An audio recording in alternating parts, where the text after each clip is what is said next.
নদীর ব্যাপক ভাঙনের কবলে দক্ষিণ শিশুবাড়ি এলাকার কৃষি জমি। ইতিমধ্যে বিঘার পর বিঘা কৃষি জমি নদীগর্ভে মিশে গেছে। অবিলম্বে নদী ভাঙন রোধে প্রশাসনিক স্তরে হস্তক্ষেপের দাবি ক্ষতিগ্রস্ত কৃষকদের।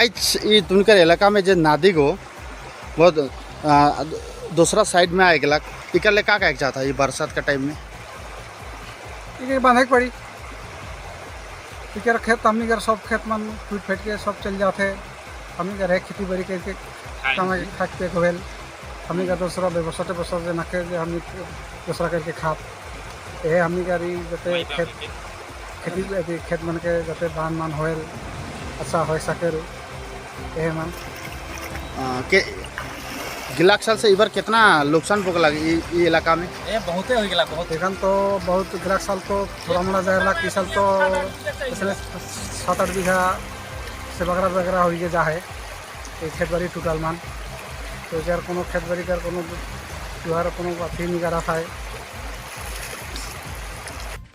কি কি সমস্যাগুলো হচ্ছে আপনাদের এই এলাকায়?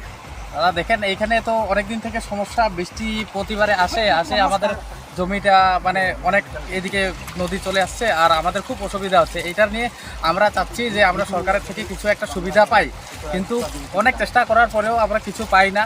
তো এবার আমরা রাখি যে দেখুক আমার প্রধান পঞ্চায়েত আসি দেখুক আর এই জিনিসটা মানে ঠিকঠাক করে দেব। খুব অসুবিধা হচ্ছে, দেখেন যে সামনে আমাদের সব জমি ভাঙে টেঙ্গে সব শেষ হয়ে যাচ্ছে। একটু তাড়াতাড়ি করে দিলে ভালো হতো। আর মোটামুটি এই বর্ষাকাল শেষ হতে হতে মোটামুটি অনেকটাই চলে যাবে। দেখতে পাচ্ছেন যে কতটা এখানে ভেঙে গেছে। আপনার নাম আর আপনার পরিচয় কি? আমার নাম আনন্দ কিশোর ওরাও, আমার বাড়ি দক্ষিণ বাঙালি বাজার। শিশুবাড়ি? হ্যাঁ, শিশুবাড়ি। নদীর ভাঙনের কি কি সমস্যা আছে একটু বলুন তো। এটা তো আজকের সমস্যা না, এটা তো মোটামুটি 93 থেকে বন্যা হয়েছে, তখন থেকে এটা সমস্যা। বহুবার এটা ফটো উঠায় দেওয়া হয়েছে, ভিডিও অফিসে দেওয়া হয়েছে, জেলা পরিষদকে দেওয়া হয়েছে।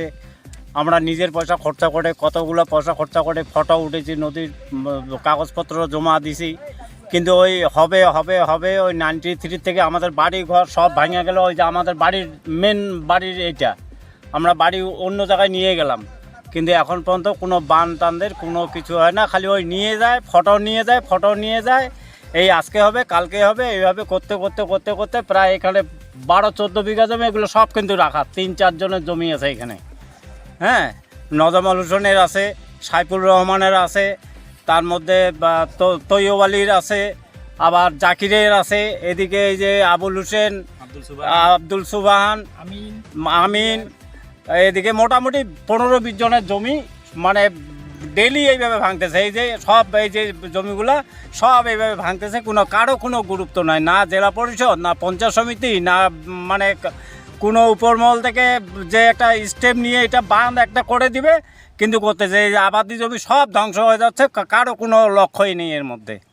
এই তো হচ্ছে ব্যাপার। আর এটাতে আমরা কতবার কাগজ জমা দিতে দিতে হয়রান হয়ে গেছে, ওই জন্য এখন আর কাগজ আমরা জমায় বাদ দিয়ে দিছি। এটা কোন জায়গায়?